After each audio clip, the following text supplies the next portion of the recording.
Hello and welcome to Miss Checkpoints, the Video Game Book Club podcast. Today we're discussing Grim Fandango. I'm your host Marcus, and joining me today as always are the homies. First off we have Trevor. All my friends are dead. And last but not least we got the homie Greg. I'm going to have to switch that up now because that sounds weird to say first off then last but not least. It's only two people. Come back soon, Dante. Well, let's get into Grim Fandango for the month of March. I don't know if you guys have missed us, but we decided, scheduling reasons and just because we wanted to try to change it up, we're going to just go through this entire game in one episode. So there will not be a part two. This is the whole game. So make sure you have beaten the game or you don't care about being spoiled before you listen to this episode because everything is on the table. Month of March, this is my game selection, so I will introduce the game. Grim Fandango is a point-and-click adventure game directed by Tim Schafer, developed and published by LucasArts in 1998 for Windows. The game was a Day of the Dead themed adventure. It was pitched by Schafer at the same time he was pitching Full Throttle, which was another LucasArts adventure game that was released in 95. LucasArts accepted Full Throttle because it had a greater mainstream appeal, and after it became a hit, that paved the way for LucasArts to approve Grim Fandango despite its unusual theme. Development began soon after June of 95, and it was LucasArts' attempt to rejuvenate the adventure game genre, which was starting to decline. It's the first adventure game to use 3D computer graphics on a pre-rendered static background. The game was one of LucasArts' first to not use the Scum engine. Instead, it used a hybrid of the Sith engine and this code called Lua, which was created, and when you combine those together, they created the Grim engine, or Grime, and the Grime redesigned controls and gameplay. So instead of point-and-click mechanics, a player could also use their keyboard or gamepad to play the game. It also included full-motion video cutscenes to advance the plot, and Lua is considered one of the this use of Lua in Grim Fandango is considered one of the first uses in gaming applications and would later go on to be used in a bunch of games such as like World of Warcraft, Civ 5, Crysis, LA Noire, Psychonauts, Bionic Commando, and more. The game Grim Fandango follows the tale of Manny Calvera, a travel agent in the land of the dead, as he becomes embroiled in a web of crime and corruption. It drew significant inspiration from the Aztec concepts of the afterlife and underworld, as well as Art Deco design motifs from the 1930s and 40s, and it has a dark plot that's reminiscent of the film noir genre. Originally, the game was to be shipped in the first half of 98, but was delayed and eventually released October 28th, 98, which was the Friday before November 2nd, which is the actual Day of the Dead. Even with the delay, the team had to drop several puzzles and characters from the game, and Schafer would later say that it would probably take 1 or 2 more years for them to be able to implement all their original design ideas. Despite the delays, Grim Fandango gained critical acclaim upon its release. Critics loved the art direction and soundtrack, and many outlets, including PC Gamer, GameSpot, IGN, and others, awarded it various forms of PC game, adventure game, or just straight-up game of the year. Many regard it as the best adventure game ever created, and it is often listed as one of the greatest video games of all time. Despite the praise, the game was considered a commercial disappointment, not selling up to the expectations of the team, and led to LucasArts' decision to end the adventure game development.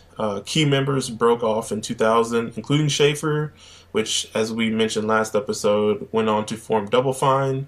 And once they, I think LucasArts fully ceased production of 2 Sam & Max games in 2004. and many of that remaining team left to form Telltale Games.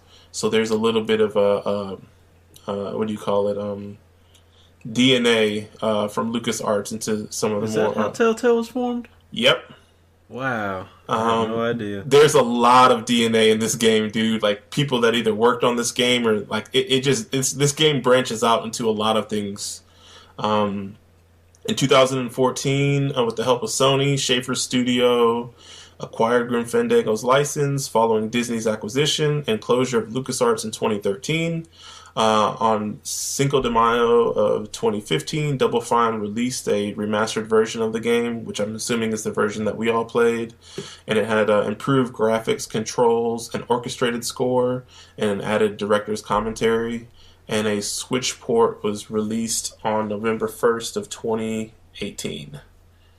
So that is my introduction. I will start with you, Trevor. I know you're an adventure game player, but what is your background with point and click adventure games? So I've played some of the earlier Telltale games, like Sam and Max. Like, where does the line? Where's the line drawn at point and click? Because do you necessarily have to play it on PC in order for it to be point and click? I don't think so. I don't think you have to, but I think that it like I haven't played Sam and Max, and I don't want to like talk out of my butt, but I do feel like if it was designed to be played on console, then it's not a point and click adventure game. That seems pretty.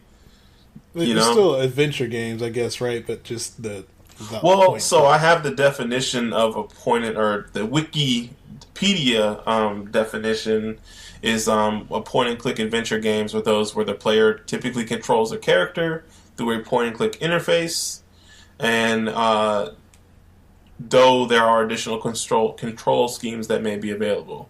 So, like, I think the main thing is they have to click to move their character around. You interact with NPCs, which you do in all adventure games. Usually there's some type of conversation tree. There's an examination with objects. And I think they were saying many of the older games include collecting items to have an inventory and figuring out when and where you use an item. That's all. I feel like wasn't one of the first point and click games to come to like consoles, like the Strong Bad games. I don't know if I'm like. I don't even remember that game. So what is that? Like early Telltale? Yeah, that was like on the Wii. Well, that makes sense though, because you can. I mean, at least with the Wii, you can point, right? Yeah, you can move it around. Because I'm thinking, like, what are we like? Walking Dead is not a point and click adventure game, right? Not by technical definition, no. It's just to me, it's just like it's an adventure game. It's not a point and click. It's just an adventure game. Or, like, so this game reminded me a lot of Telltale's Back to the Future game. I never played that one. Yeah, me neither. I heard that one was butt. It plays almost, well, I guess that's what Greg's opinion. I was going to say it plays almost identical to that game. Just like I guess it's not exactly static the way this game is. Like, this is probably the most static point and click adventure game I've played. That might be the distinction there. Is like once you move to another room or screen, it's like a static background. Well, that's the not the point and click aspect. That's the their 3D rendering, and that's just I think a sign of the times or whatever. Because I'm just thinking, like, I'm trying to compare it to the only Telltale game that I've played is the Walking Dead series. And I'm just trying to think, like, one of the things in this game is it seems like you can never advance the plot through the story or through dialogue. You have to advance it by using an item. Yeah. And I don't know if in Walking Dead, if that's the case in every situation like it is in this game. And maybe that's a difference. But that could be just a design decision, too. there might be like maybe one or two scenarios in that game where you may have to do something like need a specific thing to get through a section. I think something to break a lock to open a door or something like that. And I think Back to the Future and probably some of the other early Telltale games may be like the missing link between like the Walking Dead style of adventure games and Grim Fandango style of point and click adventure games, because rather than inventory items, you're more so collecting information in that game. Like you have to talk to somebody to get specific knowledge that you can use in order to get to the next point. Yeah. And like kind of I guess to kind of touch on I guess my background for like adventure games. So the only thing that I've played previously was whatever Sam and Max game came out on 360 on Xbox Live Arcade. I played a little bit of that, and I kind of found myself getting stuck pretty easily in that game, and I think I just ended up like bouncing off it. I ended up finishing season 1 of The Walking Dead, and I finished what was it? Tales Life is Strange. Oh yeah, there you go. That's another one too. I almost forgot. Like Life is Strange, and then Tales from Borderlands. So I think those are the only ones that I can recall playing. For me, adventure game wise, it's only Life is Strange and Walking Dead. But as far as point and click, the only one I've ever played is Myst. And I played that as a kid in daycare, and I was absolutely trash at that game, and I didn't even get through the beginning because it's much like this game. It's just from a different time, and I was not equipped enough to be able to play that game back then, and there's like almost no objective. It's a lot of just figuring things out. And you weren't built for this. Yes, exactly. So Myst would be the only one. I think I've probably played in my life probably about 8 hours of Myst, and I've never gotten past the first 5 minutes of the game. So like I've literally been on that. I don't even know if it's like everything takes place on that first small island, but I've literally just played on that island for like 8 hours of my life. So it was one of those games as a kid I always wanted to play, but I just never ended up It playing. Looks so cool. Yeah. But I never got to see any of it. So yeah, let's get into this game, man. So I'm assuming we all played the remastered, not the original. Yeah. What did you guys play on? I played on PS4. I played on Steam. Did you use controller or did you use keyboard and mouse? No, I used keyboard and mouse. Yeah, and I played specifically only a mouse because I know there is an option to like use key bindings, but I only use the mouse. So I use the mouse to move, but then when you go to, I would hit the buttons to get into the inventory, and I'd hit the button to select whatever item or whatever. So I wonder if some of the frustrations I was having with movement in that game just kind of stem from playing on pad or. So I just want to ask the very first thing. When you guys started the game up and started moving around, were you like, yo, I gotta walk all the way across the screen, and he's just like kind of strolling? Bro, Yeah. I almost quit. I was like, this can't be this this experience, right? I can't. Like, there's no way. When you first leave the the office building and you you're in gotta the walk all the way garage. across the street. Oh my god. Yeah, I so don't even know why that game doesn't default to running as like the standard. Like I don't. What? So I want to say, like, it made me, because I think it's mostly because now I'm playing, or I had just played a different game, but it was almost like everyone's gone to the Rapture, like a walking sim. Like that was the speed you were going, and I was like, yo, how do you speed up? And I was thinking, like, I couldn't find any confirmation, but I was like, man, what if like they added this run in the remaster? Like, what if you just didn't have that option in the original game? I couldn't imagine. But like, I was like, there's no way this game would have been considered so good if that was the case. But how did you? I mean, I ended up finding out you just had to double click for PC in order to sprint or whatever. What did you have to do on controller?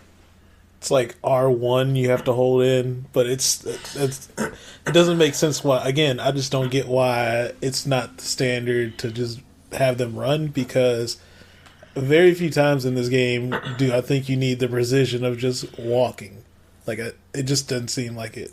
I think it's like pseudo, like, remember in Gears of War when you would be on your getting information and you would just be strolling hearing all that dialogue? I think like if you could run all the time, or if that was the default, then you would skip out on a lot of dialogue. Or you would be running to the edge of the screen mashing the next, to get to the next panel, but the dialogue is still going on, and you could either skip dialogue or they could say, no, you can't go until you finish listening to this. So I feel like this was the best they could do. This game came out before Psychonauts. Yeah, this game. So this game, they started working on this game in '95. This game came out in '98. Psychonauts came out in 2004. I think they started working on it.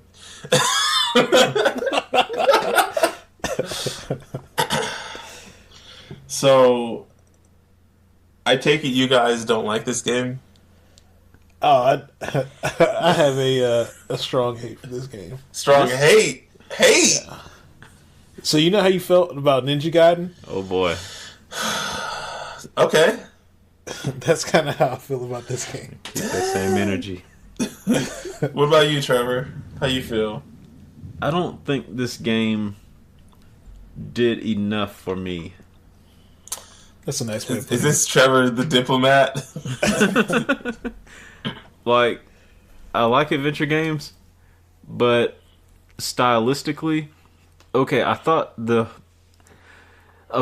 were two different ways this game could have gone in order to, like, make me a fan. Should we talk about how the game went before we talk about how it could have gone? Well, I'll kind of lead into that. Okay. So, like you said when you were describing the game, it is heavily inspired by, like, noir. I guess more so the cinematography, the lighting. The storyline. I don't think it uses enough of that inspiration in the game. Like, it's not one of those games where it started a movement in noir games or something like that. You know what I mean? It's kind of loosely inspired by noir.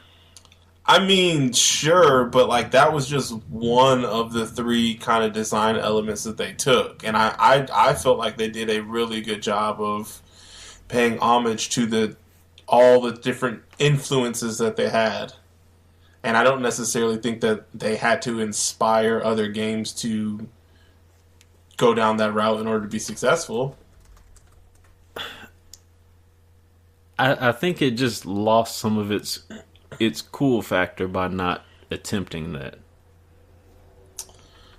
Do you feel... Oh, go ahead. I was gonna say, I'm not sure how much you needed or how much you are asking for personally, but I think it had more than enough noir. Like, I mean... I think, as far as the writing, too, I think the writing was a little bit more comedic, but there could have been instances in the game where it leaned a little bit more into the noir style.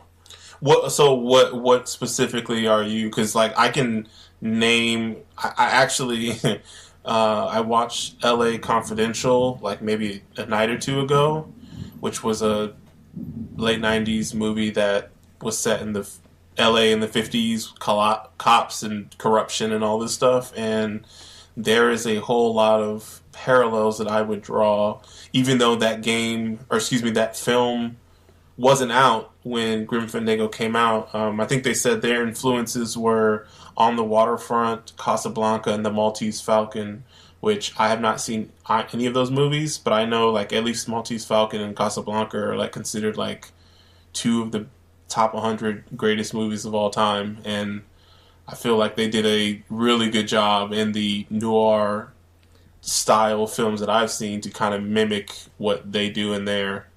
Okay, well, I'm not saying that this game absolutely had to do those things, but I'm just saying that that would have grabbed my attention more if it focused a little bit more on that. Like, for instance, with the humor, I think they could have really capitalized on utilizing some of the noir tropes, like as far as dialogue, um, and creating more of like a humor, like using some of the, I guess, making it more exaggerated. Like, I don't know if you've seen any cartoons. I know Bugs Bunny and other classic cartoons have done it where they kind of mimic the noir style and Mm-hmm. exaggerate, especially like Who Framed Roger Rabbit, like that kind of stuff. But this game didn't do that. But I don't want to spend too much time dwelling on what they didn't do. The other thing was I was expecting there to be more of a Hispanic presence as far as I don't know, style. Maybe I was thinking too far, like Guacamelee. Man, what is this guy Man, talking about? well, okay. I meant as far as like Day of the Dead type I mean, I feel style. you. This ain't Coco or like the Book of the Dead, but like, did you look at the architecture and like? I mean, Okay, obviously, I misspoke. It does have that presence, and I don't have any place to say that it doesn't because I have no Hispanic heritage, but the way it started, it made me feel like okay, we're gonna see some luchadors, we're gonna see, and I mean, I feel you, but I mean that's Mexican heritage and not necessarily has anything to do with the Day of the Dead. So I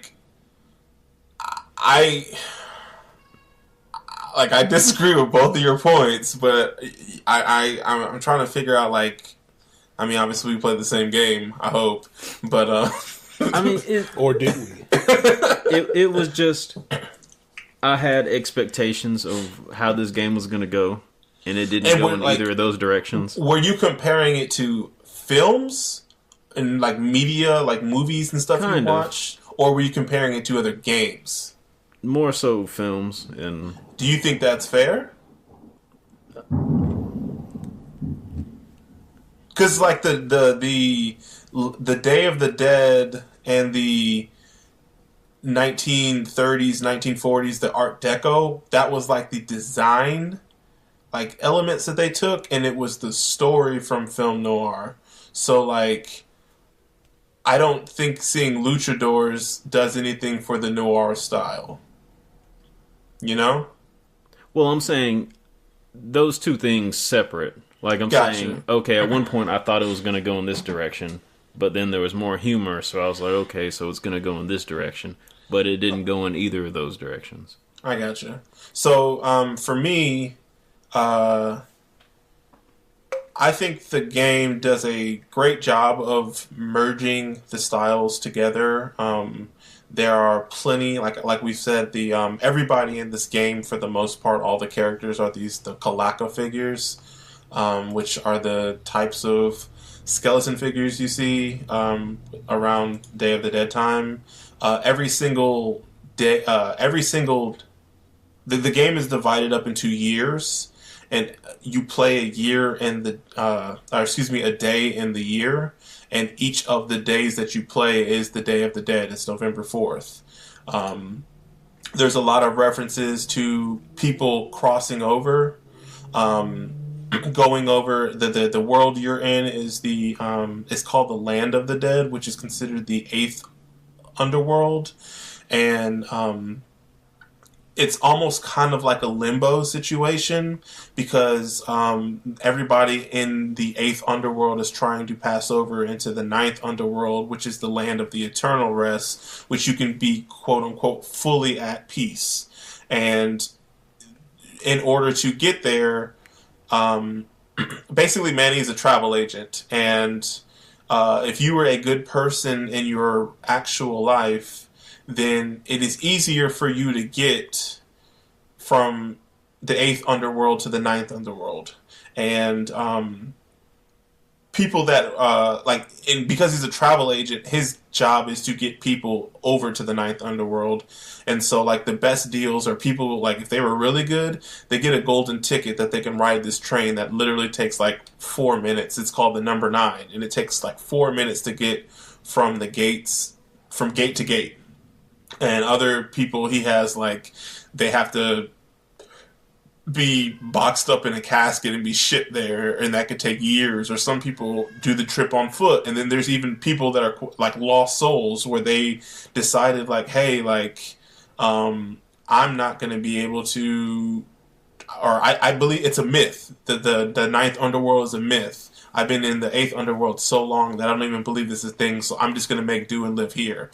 And then there's also people that were bad people or had a checkered past, Manny being one of them, and he was stuck, and he had to pay off like some type of debt or penance in order to basically go to the ninth world or ninth underworld. And so one of the cool things that I think this game does is, and maybe this is kind of maybe one of Trevor's hangups, is each year has like a certain vibe to it. So each year Manny has a different costume. So in the beginning he's dressed up as the Grim Reaper because he's basically like I mean he's helping people go from one world to the next. And so he's dressed as the Grim Reaper, and then later on he gets a suit. And so he's walking around in a suit, and like that's a lot of what he wears in the first year. And then in the second year, I think he has a white suit because he's like in charge of this business. It's a gambling business, and so he's like a white suit like you would see in like those old timey noir movies, you know. And then you can even see like characters in this game, like people that are head honchos or whatever. They have like some type of pompadour or some type of hairstyle that you would see. A lot of the mannerisms, it's not exaggerated and characterized like Trevor was saying he had hoped, but there are like references to the noir style as far as how people are dressed and their hairstyles and some of the dialogue. I don't think the game is quite as... I think it's well written, but I don't think it's as funny as some of the other games we played. Like, if I was to say Psychonauts as an example, I feel like this is like a... Like, how do you guys feel about the voice acting in this game?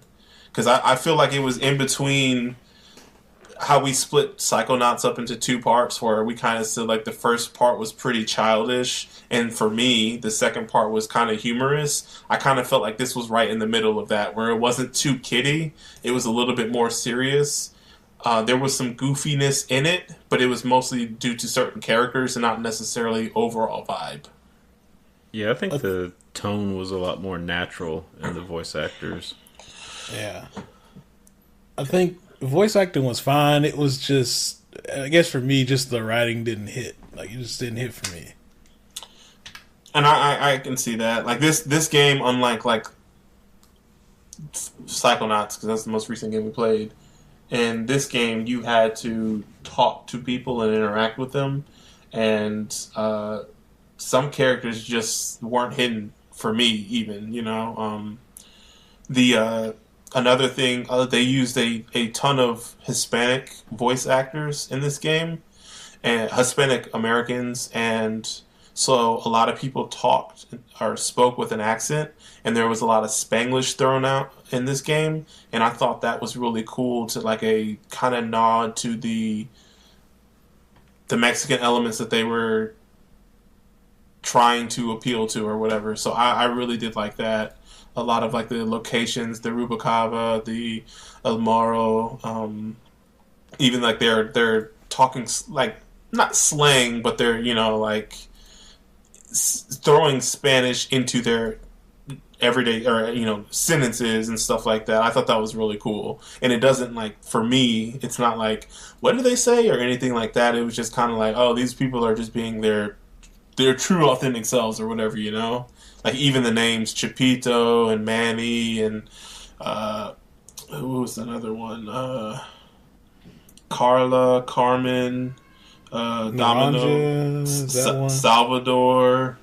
Like, just it was a style thing, and I think they pulled that part off. I didn't even notice that till you mentioned that all of them had like Hispanic names. Yeah, yeah. Don Copal. It was Domingo, Manny Calavera, Olivia, Eva. Yeah, yeah. So, what was the boss's name too? I forgot the boss's name. Maximina, right? Something like that. Yeah, yeah. And then trying to think of anything else that we need to hit on before we get into the story. You got anything, Trevor or Greg? No, I think So I'm going ahead and state this because I feel like whenever there's a game that I have a lot of negative stuff to say about, Okay. I forget to say some of the positive things. Okay. But I did enjoy this game. Like, Okay. despite it, not meeting certain expectations. I don't think there's anything wrong with you, even if you enjoyed playing the game but didn't like it, or vice versa. If you didn't like the game and didn't enjoy playing it, I think that's completely fine. I was just trying to figure out where your expectations were coming from versus like if it was, like I said, if it was a game, other games or other pieces of media like movies or books or something. Because I'm trying to think like it's not something that. I mean, the only game I can think of is when we played Psychonauts, right? That one world. Well, I guess because I've played some indie games that kind of take on specific cultures, and they do it from a more heartfelt place where it's like actually trying to tell like a very specific story or a story Specific to that culture. Yeah, from someone's perspective in that culture. Whereas this game seems like it's more of just using it as a style and not necessarily trying to tell a story about that culture. I think that is a key distinction. Is it's just a design choice or a style choice, and not necessarily like we're being our true authentic selves. Like I think getting Hispanic American voice actors, fantastic, like allowing them to be their true selves and speak in Spanglish and be able to throw out some words, and have like entire settings, like with a Spanish name. I think that's really cool. Yeah. But I don't think it was like we're going to tell the story of the Land of the Dead, because they didn't do that. But they used it as a design choice, and I thought that was pretty cool. Well, yeah, so I guess we can get into the actual game. So like I've said, Manny, he's a travel agent. His main rival is this guy named Domingo. I don't remember his full name, Domingo. But basically, Domingo is this hotshot travel agent. He gets all the good clients, so all his clients are regularly going on the number 9 train to the Land of Eternal Rest. And your characters are like a lot of people that are down on their luck, and either they were poor in the real world or they were bad people. And so, like, a lot of times you aren't getting the, I guess, sales that you need to get, and you keep getting threatened to be fired by your boss, Don Copal, if you don't come up with better clients. So your fix for this is to steal a client from Domino. And so the client that you end up stealing from him, and by stealing, I means just showing up to the scene of their death before he does, is Mercedes Colomar, aka Meche, and she seems to be a very pious woman. She didn't do anything bad in real life, but for some reason, she doesn't ring up as being eligible for the number 9 luxury express train. So basically, Manny he's like, okay, go here and I'm going to look into it for you. And then he ends up finding out that Domino and Don have been rigging the system to deny many clients access to the double 9, like denying them their tickets and basically hoarding them for this major boss in the criminal underworld. His name is Hector Lamont. That's what his name was, Hector. And so then at that point, you are like, oh, I need to get Meche, and she has wandered off. I think you had sent her to the Petrified Forest. And at this point, you're trying to catch up with her to help her on her journey. And that's when you start meeting other characters in the game. You meet Glottis, who's this driver who's a demon. There are demons in this world as well. So he, unlike being the Kalaka figure, he's more of like this giant hippopotamus-looking creature. How'd you guys feel about like Glottis and like these? How did you guys feel about this opening section of the game? Like even stuff I didn't speak about yet, but like, you know, like you're getting into the swing of things, like moving around and having to navigate and try to figure out how to solve this puzzle, or not puzzle, but like how to just progress in this game with the item system. It didn't really give me like a great first impression. Just because just the way that you have to navigate through the environment, just the pace at which you move, you know, how finicky the game is with selecting things. Again, that could just be a me playing on console thing, I don't know, but just how finicky the game is with like, you know, selecting things. It just doesn't feel great, man. What about you, Trevor? It didn't start off that well because it kind of just throws you into it. Like you start off in Manny's office, and it doesn't tell you, you know, it doesn't tutorialize anything.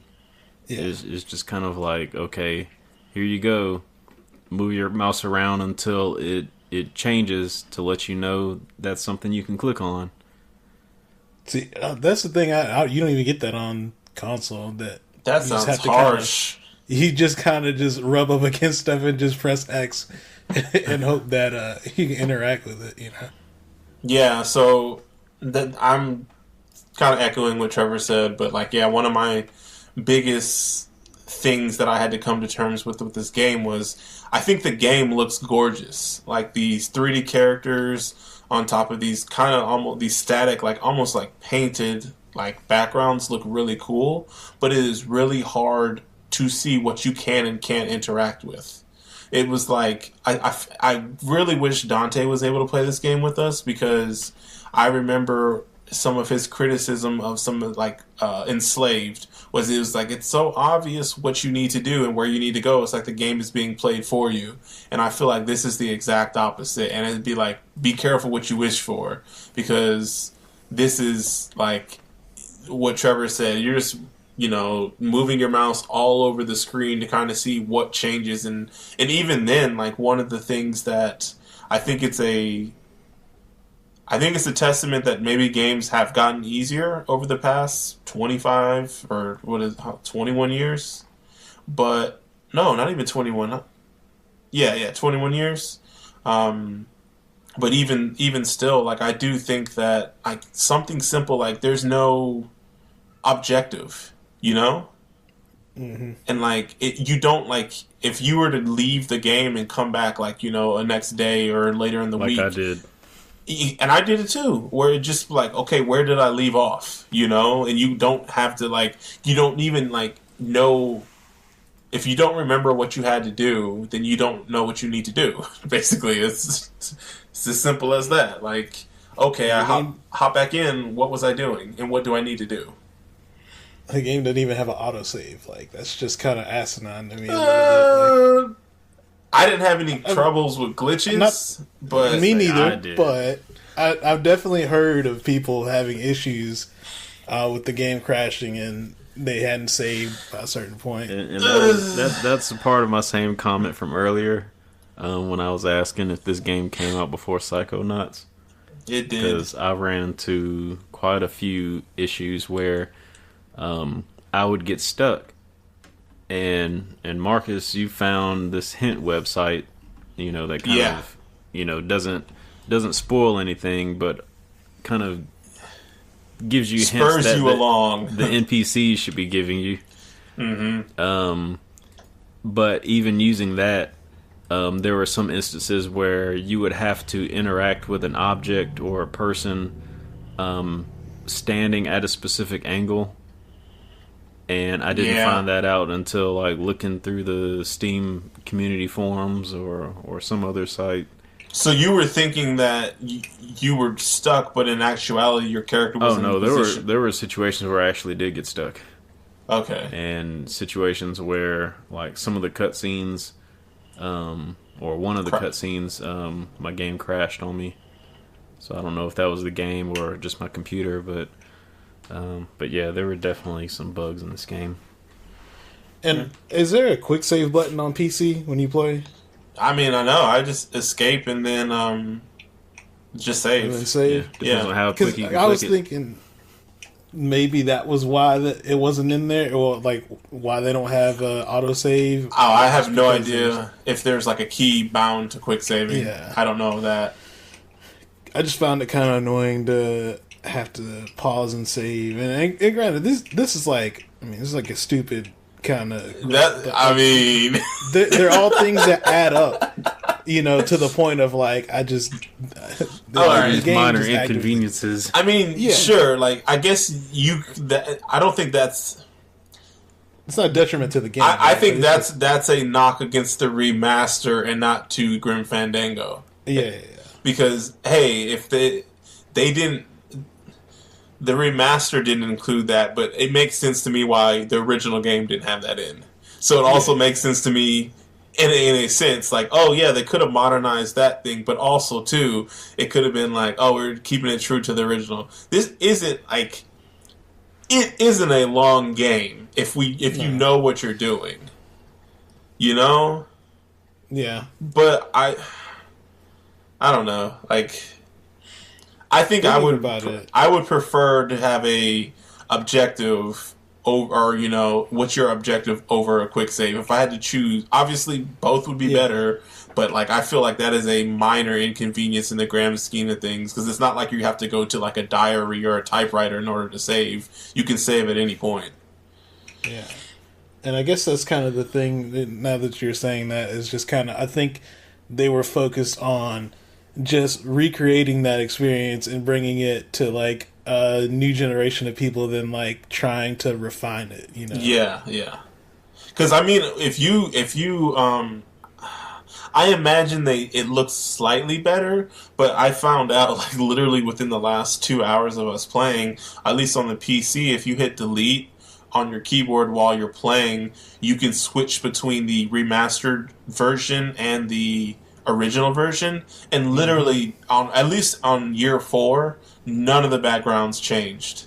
It was only the character models. That's what it is. Yeah, so I was doing that. I would just swap back in between because some scenes I felt like looked better with the sprites and not, you know, all cleaned up or whatever. But yeah, so the backgrounds, the resolution, and none of that changes. So that's all original artwork.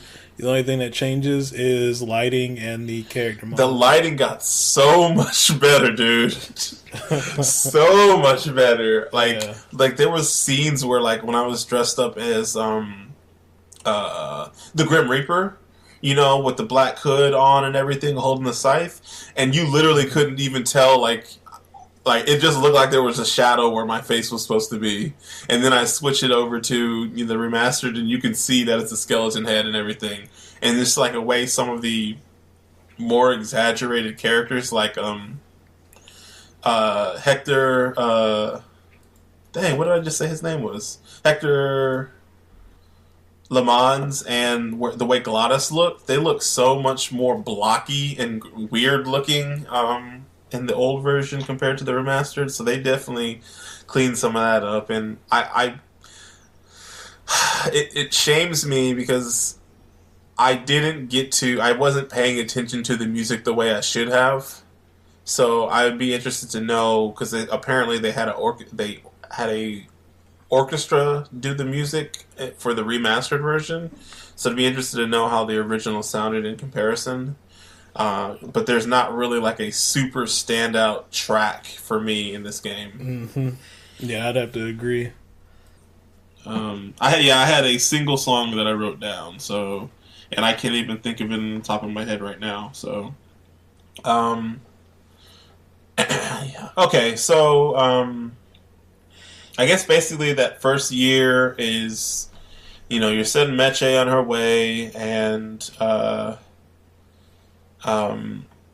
you are trying to. I think you're supposed to. You told her to go through the petrified forest and to get to Rubacava, and along your way you encounter Salvador Limones, or he's like the leader of this small underground organization which is known as the Lost Souls Alliance, or the LSA, and they basically have uncovered the whole helping the criminal underworld. They figured out Hector's plans, so they've recruited Manny because he's trying to uncover or expose the crime boss as well. So they recover him as a person to help out, and you eventually get to Rubacava, and you find out that you had beaten Meche there, so you have to wait for her to show up. Is there anything specific that you guys want to touch on with year one before we go to year two? Because there's one thing I didn't include, but I have to. I guess at this point, when at the end of year one, how do you feel about the game's way that the puzzle solving element? I hate this game. I guess that's okay. After year one, I figure we need to go ahead. After year one, I was like, this game is whack. Like, I was so this was before I found the little hint thing. So like, basically, because we're playing video games in 2019, and there's so much more like just trial and error that's required to play this game that is a skill set that I no longer possess, or maybe never possessed, because I just wasn't really playing games like this in '98. I was playing platformers. I mean, you probably had it, but it's just like this game just takes it to a level of just ridiculous. Yeah, where it's like, okay, like you have 10 items. Now you just got to figure out which one you got to use.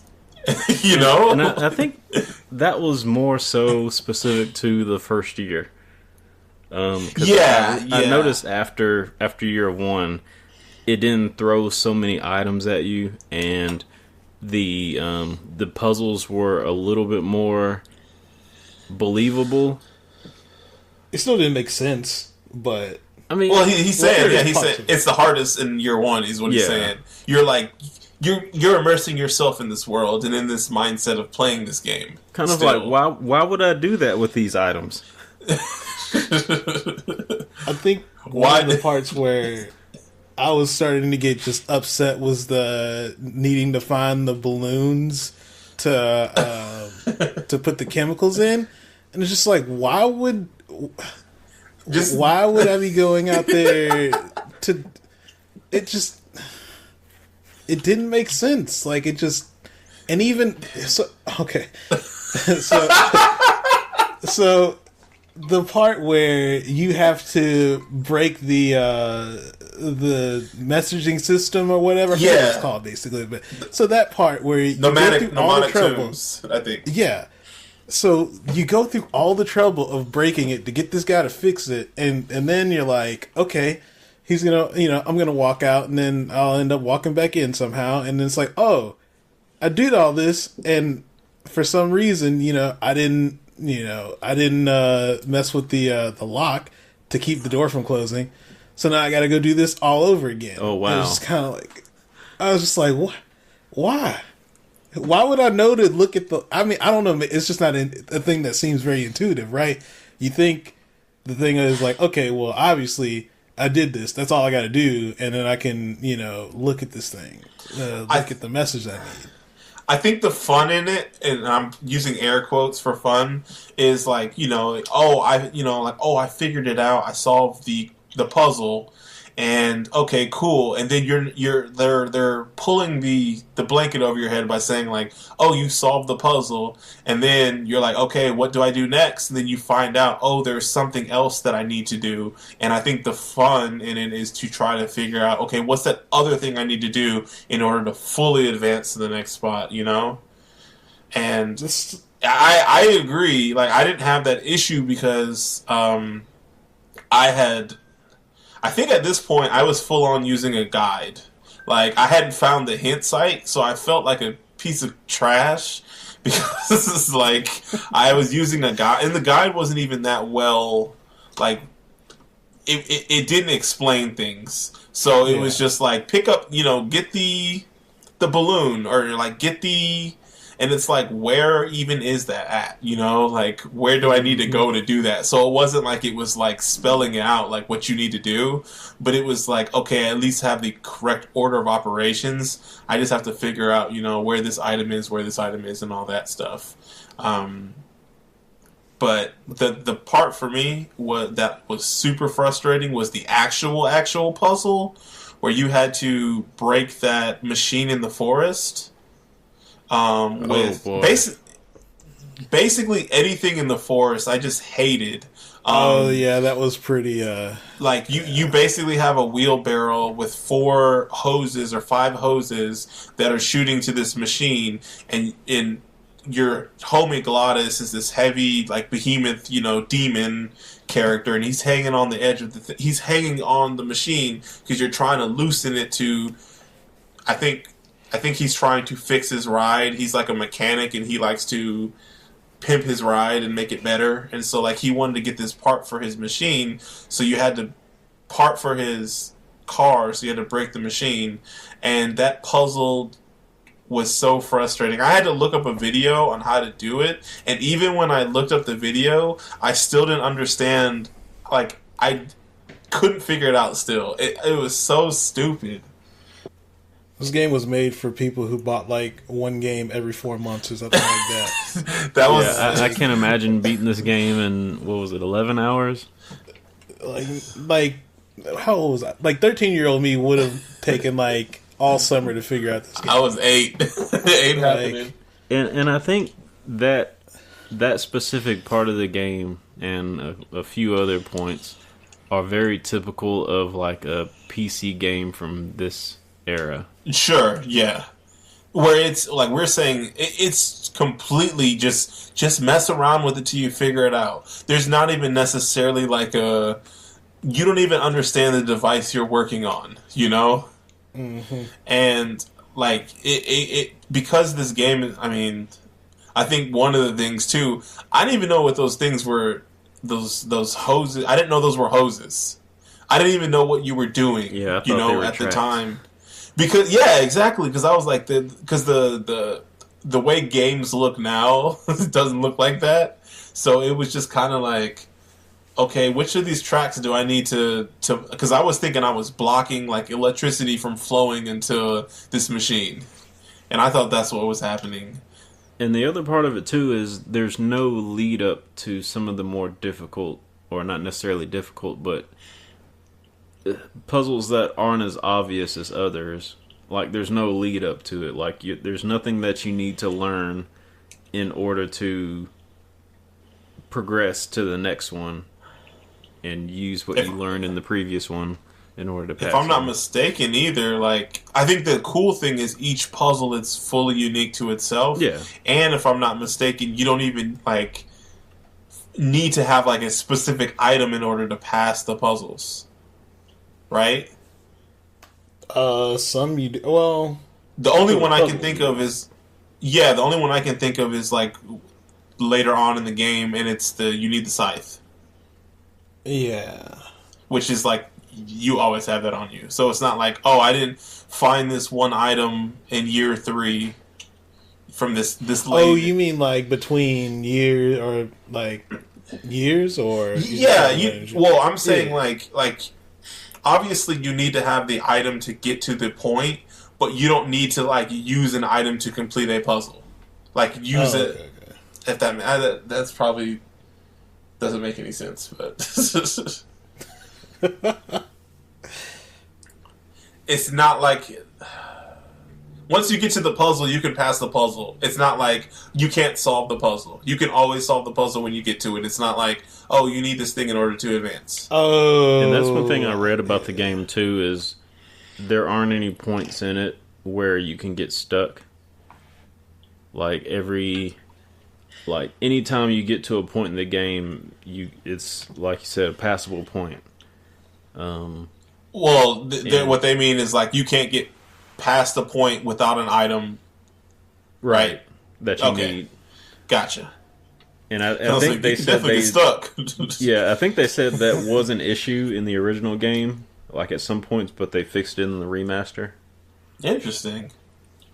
I wonder what and point maybe it that's was. why they didn't have. I mean, well, also autosave was just kind of weird at the time, but it makes sense to be like you could potentially put yourself in a game-ending scenario, like a unbeatable scenario, and it's like you save, and it's like, oh snap, like GG's. screw. Yeah. Yeah. Anything else for year one? Cool. I think that's it. All right. So, like for year two, so you're at Rubikava, and you've been there for a year now. So you went from being kind of like a travel agent to you're like at this point now you own your own nightclub, and you also have gambling, illegal gambling in the basement of it, and so you're like this guy now. You're this guy, and basically you learn from Olivia Ofrenda that Dawn has been sprouted for letting I didn't the even scandal. know that was her last name. Yeah, dude.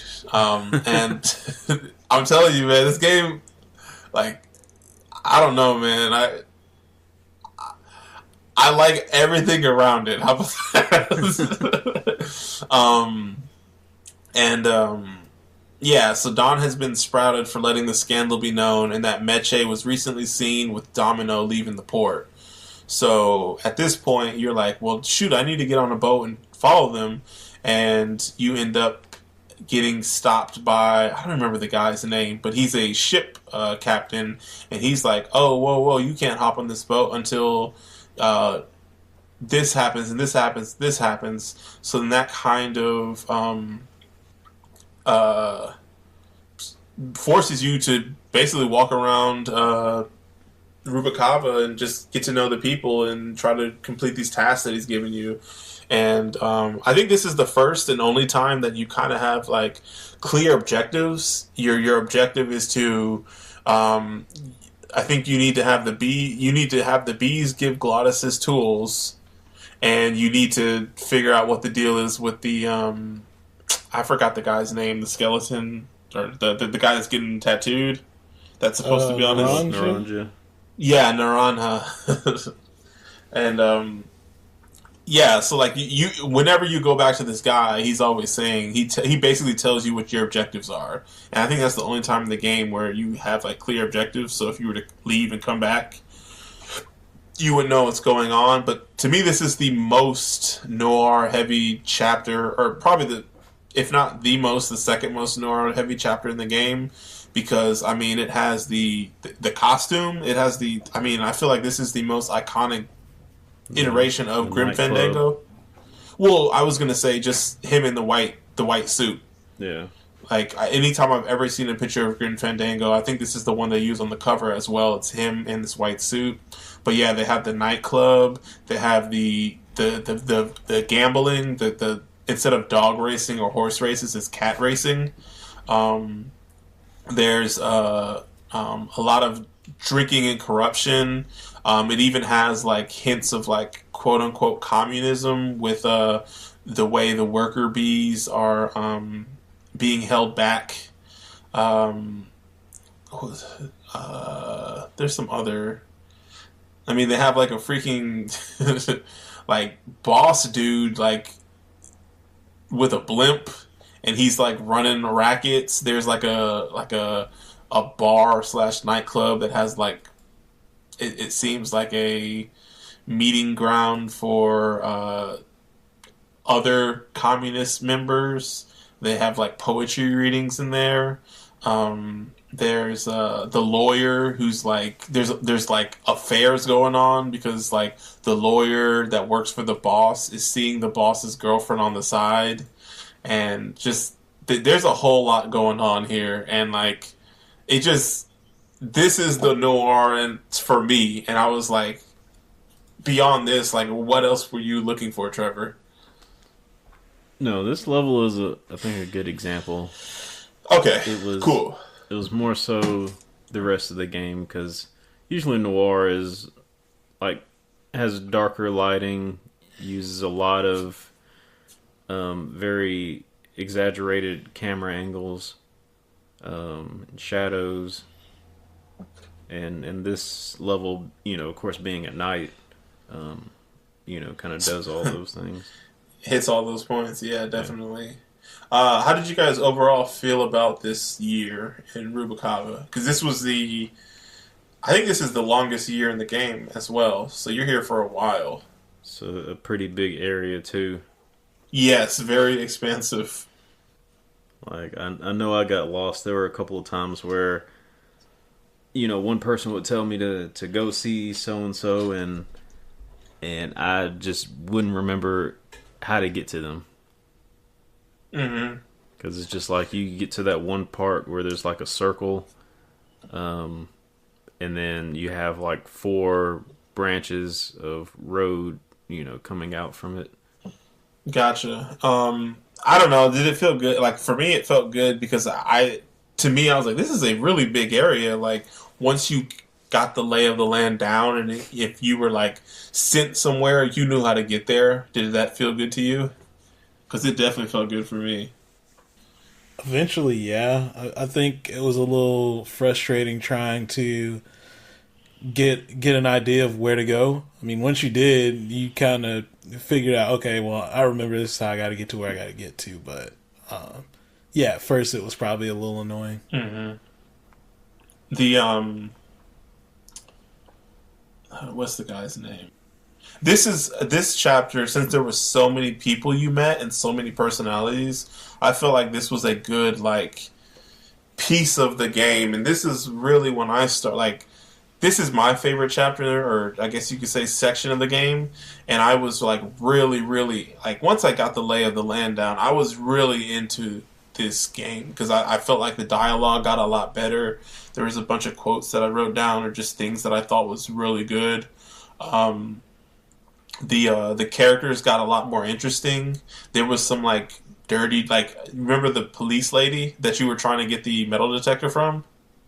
I was about to say that was like the only. Oh, actually, because there may be one or two other sections in this chapter, but I thought that exchange was pretty funny. It reminded me of like how Pixar would do like okay, this is like a kids not saying this game, but like it's a kids movie for catered for kids, but then they throw in some jokes or some type of dialogue that like is kind of like nudging the parent in the rib, like and like I Hmm. definitely felt like they had some of that here in this game.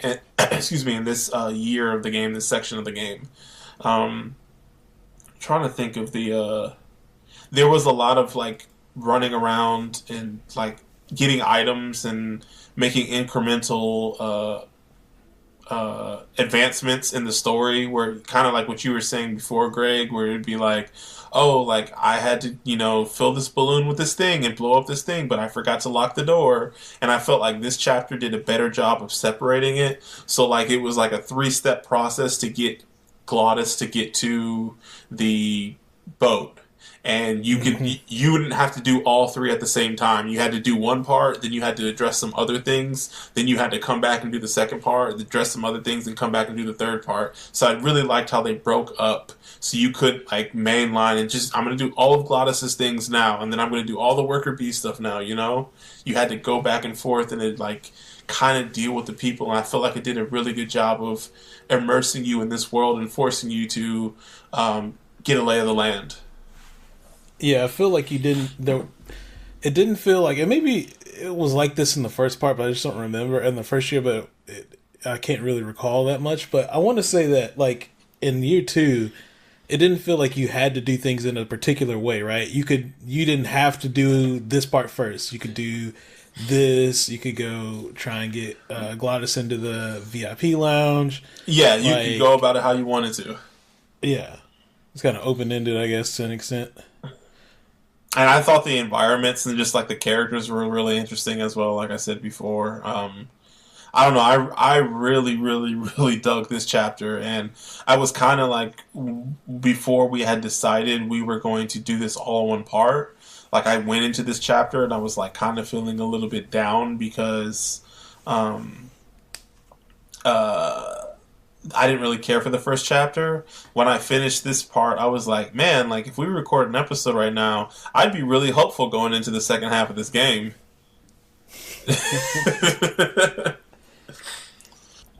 Do you got anything, Trevor? This level, I think, yeah, I think I'm with you. It raised a lot of my hopes for this game. Like the exchanges with the other characters, the depth of like all of the intertwining story beats. It was long, but I think it was worth it for this game. Sure, sure. This you're saying this section was long? Yeah, this section. Yeah. Like, can you imagine if we had split this game up into two parts? Like, I'm not saying we don't sound like we're talking all negatively and all that, but like, how more hopeful we would have been going into the second part? Like, I felt like I would have been like, yeah, this first chapter sucks, but this second chapter is awesome, and like, I can't wait for the chapter 3 and chapter 4 and all that. And like, now it's like I've seen all of it, and I'm kind of like, this is like the highlight. Yes, As good as it's gonna get. Kind of. Yeah. You got anything else for year 3? Or, excuse me, year 2? No, I think we pretty much said it. I think everybody, well, I don't know if it was more of a redeemer for Greg, but this was an enjoyable section, especially with like some of the exchanges with the police officer. Even the bees, man. Yeah, the bees trying to get the guy getting the tattoo. Yeah. Like I really liked just... the female character, Lupe, your coat check girl. For some reason she sounded like Cree Summers to me.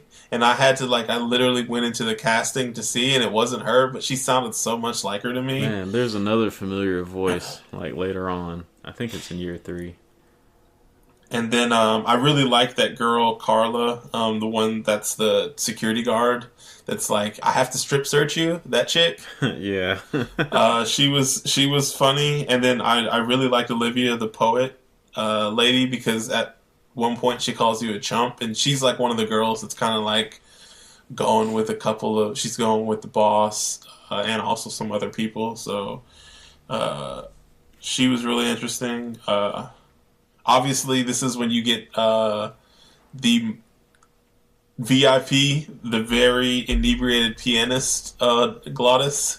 Oh yeah, he's like man, I forgot about the tracks. Yeah, yeah. Even the puzzle, like that was one highlight for me, where you have to decipher all the photographs. Yep.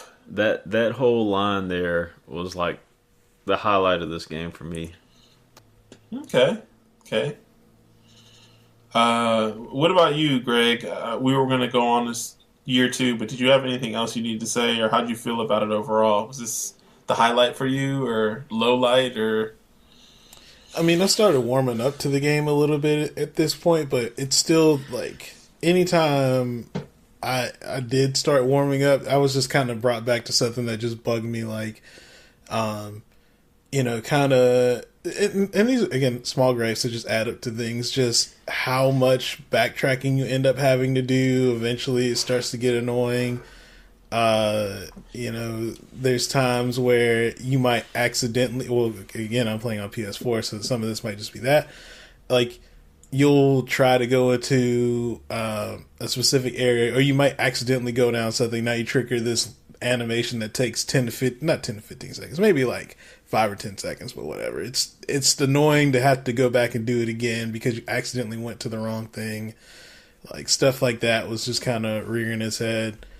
But yeah, I mean I did like it more than year 2, but I'm still not really feeling it.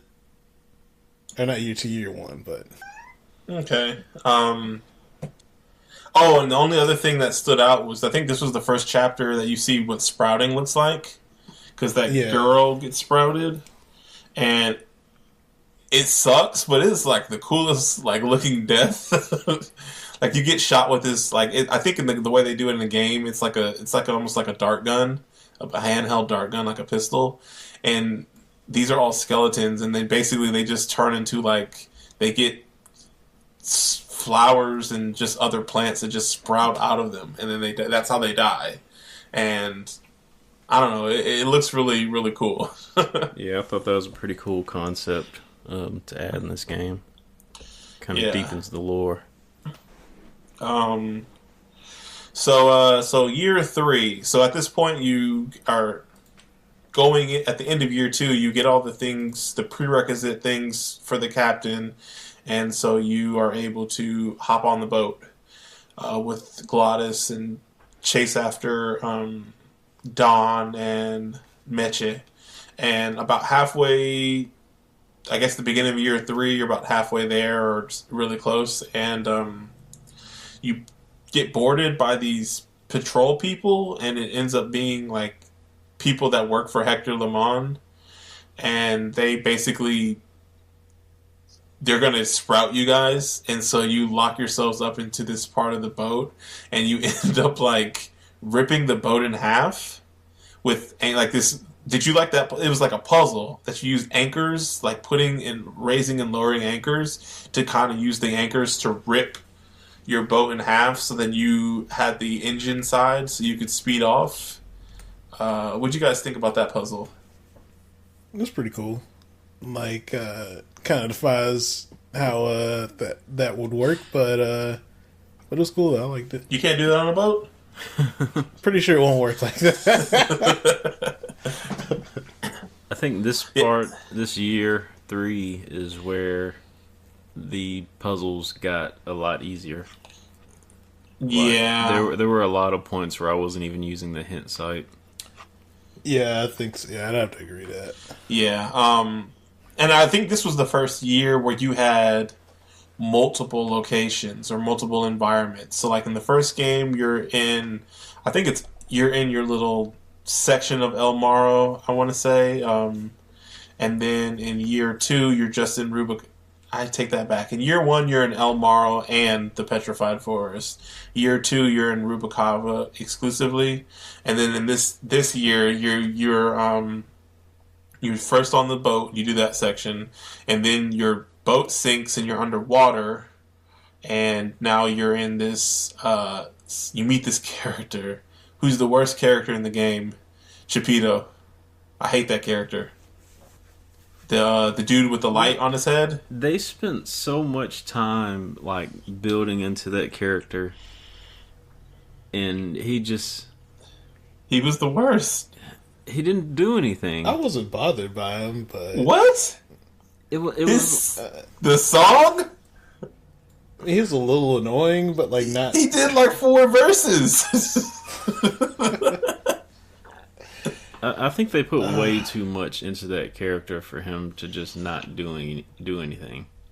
The best way, not the best way, but a way I'm going to describe it is like you watch Finding Nemo, and instead of the movie that we know and love, they spend an extra 20 minutes on the flying mantis teacher. Yeah. Not flying mantis, the manta ray teacher. Yeah.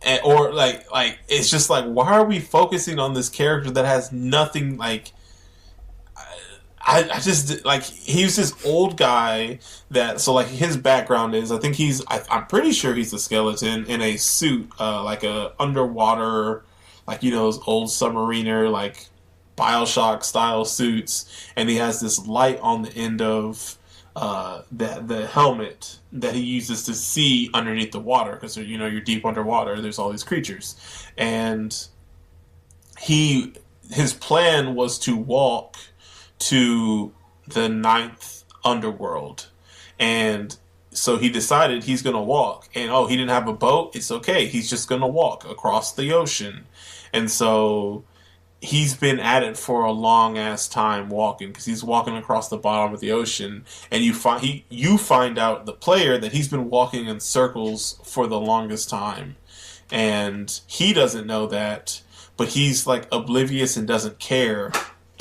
And I don't know, like his character is just, he sings "This Little Light of Mine." And he's like, I'm not exaggerating when I say he sings like 3 verses. And every time the character popped up, and he pops up in year 4 as well, it's just like, what is he doing here? Why? Like, he's not funny. He's not, I don't know. Like,